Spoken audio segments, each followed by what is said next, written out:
আজ আমি তোমাদেরকে ছানার পায়েস করে দেখাবো। তো ছানার পায়েস করার জন্য কি কি লাগে সেগুলোও দেখিয়ে দেবো, বলেও দেবো। তার আগে আমি ছানাটা দুধটা ফাটিয়ে নিই ছানা করার জন্য। চলো দেখো, দুধ আমার ফুটে গেছে। এরপর আমি কাগজি কেটে রেখেছিলাম, তো এই কাগজিটা আমি দুধের মধ্যে দিয়ে ফাটিয়ে নেব। ছানার পায়েস করার জন্য আমি চাচি নিয়েছি, দুধ একটু নিয়েছি, আর ছানাটা নিয়েছি, আর চিনি নিয়েছি। এরপর দেখো আমি কি করে বানাচ্ছি। বাটির মধ্যে প্রথমে আমি দুধ দিয়ে দিচ্ছি। দুধ ফুটে এসেছে। এরপর আমি যে চাচিটা করে রেখেছিলাম সেটা এর মধ্যে দিয়ে দেব। তো দুধের মধ্যে আমি চাচিটা দিয়ে দিয়েছিলাম। এরপর আমি চিনি দিয়ে দেব।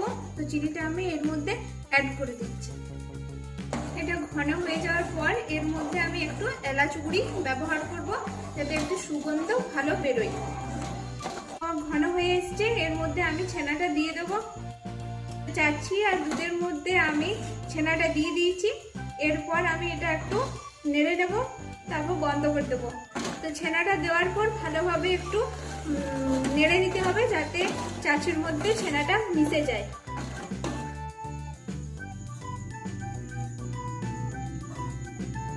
তো আমি ছানার পায়েস করলাম, কি করে করলাম তোমাদেরকে দেখিয়ে দিয়েছি। কি কি দিয়েছি সেটাও তোমাদেরকে বলে দিয়েছি।